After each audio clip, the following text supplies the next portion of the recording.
PM Awas Yojana रे जो हिताधिकारी माने सेल्फ सर्वे प्रक्रिया संपादन करिसंती एसोसिएट सर्वे संपादन करिसंती तो सेमानक पाई राज्य सरकार तरफ बहुत बड़ खुशी खबरटे रही जहाँकि सरकार खूब शीघ्र से हिताधिकारी मानू प्रथम वार्क कार्ड प्रदान करेंगे जमीक आपण मानकर अंत्योदय गृह योजना रे प्रधानमंत्री समस्त हिताधिकारी वार्क कार्ड प्रदान करते बर्तमान से ही 20 तारीख सुधा आपण मानू वार्क ऑर्डर मिलवाई जाऊँगी यार कौन डिटेल्स रही आपण मानू यही वीडियो माध्यम स्टेप बाय स्टेप जनइबी तो से आपण मैंने वीडियोटी को बिना स्किप रे शेष पर्यंत देखूँ जहाँफल आपड़ जापरें बुझीपारे वीडियोटी को आरंभ करने पूर्व आपण समस्त को कही रखी चैनल जदि नुआ करी आपण वीडियोटी देखुता वीडियो को लाइक करी चैनल को सब्सक्राइब करी पाखरे थिबा घंटी चिन्ह को दबाई दिंतु आवास योजना को नहीं जहाँ भी अपडेट रही वीडियो माध्यम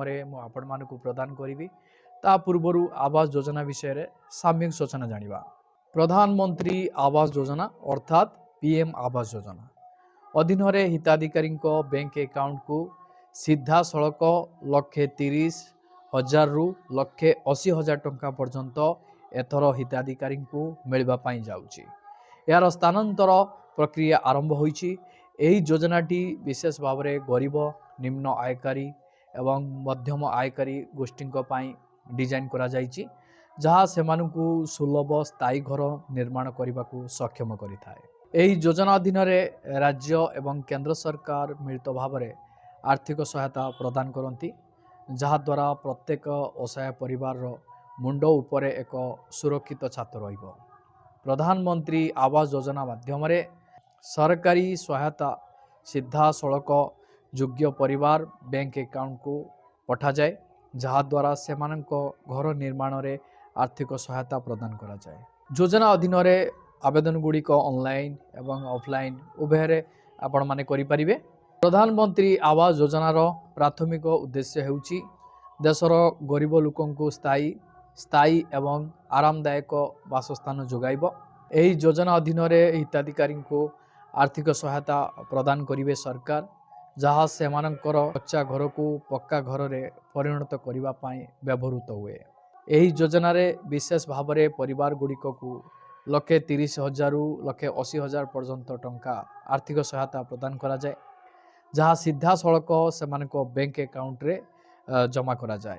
महिला सशक्तिकरण को प्रोत्साहित करने एही योजना अधीन परिवार महिला मुख्य मानू प्राथमिकता दि जाए।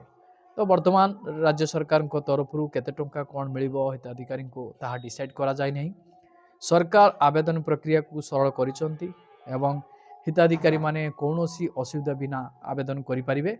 प्रधानमंत्री आवास योजना PMAYG केंद्र सरकार द्वारा परिचालित एक प्रमुख सामाजिक कल्याण योजना जार लक्ष्य गरीब निम्न एवं मध्यम आय वर्गर लोकंकु सुलभ एवं स्थायी बासस्थान जोगाइब। एही योजना से परिवार गुड़िक को सहायता प्रदान करिवो जो मानकर एपर्यंत स्थायी घर नाही किंबा जो माने पक्का घरे एपर्यंत रहुनांती। एही योजना को मुख्यतः दुईटी भाग में विभक्त करा जायछि। ग्रामांचल पाई प्रधानमंत्री आवास योजना ग्रामीण PMAYG एवं सहरांचल पाई प्रधानमंत्री आवास योजना शहरी PMAYU। एही योजना अधीन योग्य परिवार गुड़िक को केंद्र सरकार द्वारा स्थायी घर निर्माण पाई आर्थिक सहायता प्रदान करा जाए। एही योजना अधीन प्रदान करा जाइथिबा मोट सहायता 1,30,000 रु 1,80,000 टंका पर्यंत होई पारे जहाँ सीधा सड़क हिताधिकारी बैंक अकाउंट को पठाजिबो। एही राशि घर निर्माण उन्नति किंबा क्रय पाई व्यवहार करा जाई पारिबो। सरकार निश्चिंत करिसंती जे एही योजना अंतर्गत हिताधिकारी माने गृह ऋण समेत विभिन्न सब्सिडी मध्य लाभ पाई पारिबे। जदि आपण मानकर एही योजना रु आर्थिक सहायता हेई पारुनी आपण ऋण मध्य नहीं पारिबे ता सहित सब्सिडी पाई पारिबे।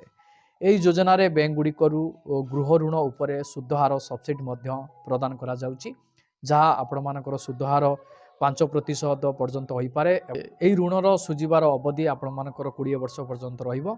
एही सब्सिडी हिताधिकारी आय उपरे आधारित। आसंतु जानिबा एही योजनार कोन उपलब्ध रहिछि। देखंतु प्रधानमंत्री आवास योजना हिताधिकारी को 1,30,000 ଟଙ୍କାରୁ 1,80,000 ଟଙ୍କା ପର୍ଯ୍ୟନ୍ତ ଆର୍ଥିକ ସହାୟତା ପ୍ରଦାନ କରିବ। ଏଥର ଏହି ରାଶି ସିଧାସଳଖ ସେଇମାନଙ୍କ ବ୍ୟାଙ୍କ ଆକାଉଣ୍ଟକୁ ଯିବ ଯେଉଁମାନେ ଯୋଗ୍ୟ, ଯାହା ସେମାନଙ୍କର ଘର ନିର୍ମାଣ କରିବା ପାଇଁ ଅନୁମତି ଦେବ। ଯେଉଁମାନେ ଯୋଗ୍ୟ ଅଛନ୍ତି, ଯୋଗ୍ୟ ହିତାଧିକାରୀମାନେ ଗୃହ ଋଣ ଉପରେ ସୁଧ ସବସିଡି ମଧ୍ୟ ପାଇପାରିବେ, ଯାହା ଘର କ୍ରୟ କିମ୍ବା ନିର୍ମାଣ ପାଇଁ ପାଣ୍ଠି ଯୋଗାଇଥାଏ। ସରକାର ଏହି ଯୋଜନା ମାଧ୍ୟମରେ ମହିଳାମାନଙ୍କୁ ମୁଖ୍ୟତଃ ପ୍ରୋତ୍ସାହିତ କରୁଛନ୍ତି, ଯାହାଦ୍ୱାରା ଘରଗୁଡ଼ିକ ମହିଳାଙ୍କ ନାମରେ ହେବା ନିଶ୍ଚିତ ହୋଇଛି ଏବଂ ମହିଳାମାନଙ୍କୁ ଆର୍ଥିକ ଏବଂ ସାମାଜିକ ସଶକ୍ତିକରଣ ପ୍ରଦାନ କରାଯାଇଛି। ଏହି ଯୋଜନା ସେହି ପରିବାର ପାଇଁ ଆଦର୍ଶ ଯେଉଁମାନେ ନିଜର ସ୍ଥାୟୀ ଘର ନିର୍ମାଣ କରିବାକୁ ଚାହାନ୍ତି କିମ୍ବା ଆର୍ଥିକ ସମ୍ବଳ ଅଭାବରୁ ଏହା କରିପାରୁନାହାନ୍ତି। ପ୍ରଧାନମନ୍ତ୍ରୀ ଆବାସ ଘର ପାଇବା ପାଇଁ କିମ୍ବା ସର୍ଭେ ପ୍ରକ୍ରିୟାରେ ଏହିସବୁ ଡକୁମେଣ୍ଟ ଗୁଡ଼ିକ ଆପଣମାନଙ୍କର ଆବଶ୍ୟକତା ରହିଛି। ଆପଣମାନେ ଏହି ଡକୁମେଣ୍ଟସ୍ ଗୁଡ଼ିକ ଆପଣ ରଖିବା ନିହାତି ଦରକାର, ଯେମିତିକି ଆପଣମାନଙ୍କର ଆଧାର କାର୍ଡ଼, ବ୍ୟାଙ୍କ ଆକାଉଣ୍ଟ ନମ୍ବର, ଆବାସିକ ଠିକଣା, ପରିଚୟ ପ୍ରମାଣପତ୍ର ଏବଂ ଆୟ ପ୍ରମାଣପତ୍ର, ଏହିସବୁ ଡକୁମେଣ୍ଟ ଆପଣମାନଙ୍କର ନିହାତି ଦରକାର। ଯୋଜନାରେ ଆବେଦନ କରିବା ସମୟରେ ଏହିସବୁ ଡକୁମେଣ୍ଟ ଗୁଡ଼ିକ ଆପଣମାନଙ୍କର ଆବଶ୍ୟକତା ରହିବ। ତା ସହିତ ସର୍ଭେ ପ୍ରକ୍ରିୟାରେ ଏହିସବୁ ଡକୁମେଣ୍ଟସ୍ ଗୁଡ଼ିକ ରହିବ ଯେତେବେଳେ ଅଧିକାରୀମାନେ ଆସିବେ ସର୍ଭେ କରିବା ପାଇଁ। ଏହା ନିଶ୍ଚିତ କରେ ଯେ ପାଣ୍ଠି ଉପଯୁକ୍ତ ଯୋଗ୍ୟ ବ୍ୟକ୍ତିଙ୍କୁ ବଣ୍ଟନ କରାଯାଇଛି ଏବଂ ଯୋଜନାର ଲାଭ ପ୍ରକୃତରେ ଆବଶ୍ୟକ ଲୋକଙ୍କ ପାଖରେ ପହଞ୍ଚିଛି। ଯଦି ଆପଣ ଏପର୍ଯ୍ୟନ୍ତ ଆବେଦନ କରିନାହାନ୍ତି ତ କେମିତି ଆବେଦନ କରିବେ? ଦେଖନ୍ତୁ, ଏହି ଯୋଜନାରେ ଆବେଦନ କରିବା ଅତ୍ୟନ୍ତ ସହଜ ଏବଂ ସୁବିଧାଜନକ ସରକାର କରିଦେଇଛନ୍ତି ଆପଣମାନଙ୍କ ପାଇଁ। ଆପଣ ଘରେ ମୋବାଇଲ ମାଧ୍ୟମରେ କରିପାରିବେ। ଆପଣ ଅନଲାଇନ୍ ଏବଂ ଅଫଲାଇନ୍ ଉଭୟରେ ଆପଣ ଆବେଦନ କରିପାରିବେ। ଅନଲାଇନ୍ ଆବେଦନ କରିବାକୁ ପ୍ରଧାନମନ୍ତ୍ରୀ ଆବାସ ଯୋଜନାର ସରକାରୀ ୱେବସାଇଟ୍କୁ ଆପଣ ଭିଜିଟ୍ କରିବେ ଏବଂ ଆପଣମାନଙ୍କର ଆଧାର ନମ୍ବର ବ୍ୟବହାର କରି ନାଗରିକ ମୂଲ୍ୟାଙ୍କନ ବିକଳ୍ପ ଅଧୀନରେ ଫର୍ମ ପୂରଣ ଆପଣ କରିପାରିବେ। ଫର୍ମରେ ଆପଣମାନଙ୍କୁ ଆପଣମାନଙ୍କର ବ୍ୟକ୍ତିଗତ ସୂଚନା ଯେପରିକି ଆପଣମାନଙ୍କର ବ୍ୟାଙ୍କ ବିବରଣୀ, ଆୟ ସୂଚନା ଏବଂ ଅନ୍ୟାନ୍ୟ ଆବଶ୍ୟକ ଡକୁମେଣ୍ଟକୁ ଆପଣ ଅପଲୋଡ଼ କରିବାକୁ ପଡ଼ିବ। ଯଦି ଆପଣମାନଙ୍କର ଅନଲାଇନ୍ ସୁବିଧା ନାହିଁ, ଅଫଲାଇନ୍ରେ କେମିତି ଆବେଦନ କରିବେ? ପ୍ରଧାନମନ୍ତ୍ରୀ ଆବାସ ଯୋଜନା ଫର୍ମ ନିକଟସ୍ଥ ପଞ୍ଚାୟତ, ବ୍ଲକ କାର୍ଯ୍ୟାଳୟ କିମ୍ବା ସାଧାରଣ ସେବା କେନ୍ଦ୍ର ଅର୍ଥାତ୍ CSCରୁ ଆପଣ ପାଇପାରିବେ। ଏହି ଫର୍ମର ମୂଲ୍ୟ ପ୍ରାୟ 50 ଟଙ୍କା। ଫର୍ମ ପୂରଣ କରିବା ସମୟରେ ନିଶ୍ଚିତ କରନ୍ତୁ ଯେ ସମସ୍ତ ସୂଚନା ସଠିକ୍, ଯାହାଦ୍ୱାରା ପ୍ରତ୍ୟାଖ୍ୟାନ ଏଡ଼ାଇବା ସମ୍ଭବ ନୁହେଁ। ଆବେଦନ କରିବା ପରେ ସମ୍ପୃକ୍ତ ଅଧିକାରୀମାନେ ଫର୍ମ ସମୀକ୍ଷା କରନ୍ତି ଏବଂ ଯୋଗ୍ୟତା ଆଧାରରେ ଏକ ତାଲିକା ପ୍ରସ୍ତୁତ କରନ୍ତି। ଯଦି ଆପଣଙ୍କ ନାମ ତାଲିକାରେ ଦେଖାଯାଏ ତେବେ ସରକାର ଆପଣଙ୍କ ବ୍ୟାଙ୍କ ଆକାଉଣ୍ଟକୁ ଆର୍ଥିକ ସହାୟତା ପ୍ରଦାନ କରନ୍ତି। ଯଦି ଆପଣ ସମ୍ପ୍ରତି ଆବେଦନ କରିଛନ୍ତି ତେବେ 7ରୁ 10 ଦିନ ମଧ୍ୟରେ ଆପଣମାନଙ୍କୁ ୱାର୍କ ଅର୍ଡ଼ରଟି ମିଳିବା ପାଇଁ ଯାଉଛି। ଯଦି ଆପଣମାନଙ୍କୁ ଏହି ନଭେମ୍ବର ମାସ ସୁଦ୍ଧା ନ ମିଳିବ ତାହେଲେ ଡିସେମ୍ବର 20 ସୁଦ୍ଧା ଆପଣମାନଙ୍କୁ ପ୍ରଥମ ୱାର୍କ ଅର୍ଡ଼ରଟି ମିଳିବା ପାଇଁ ଯାଉଛି।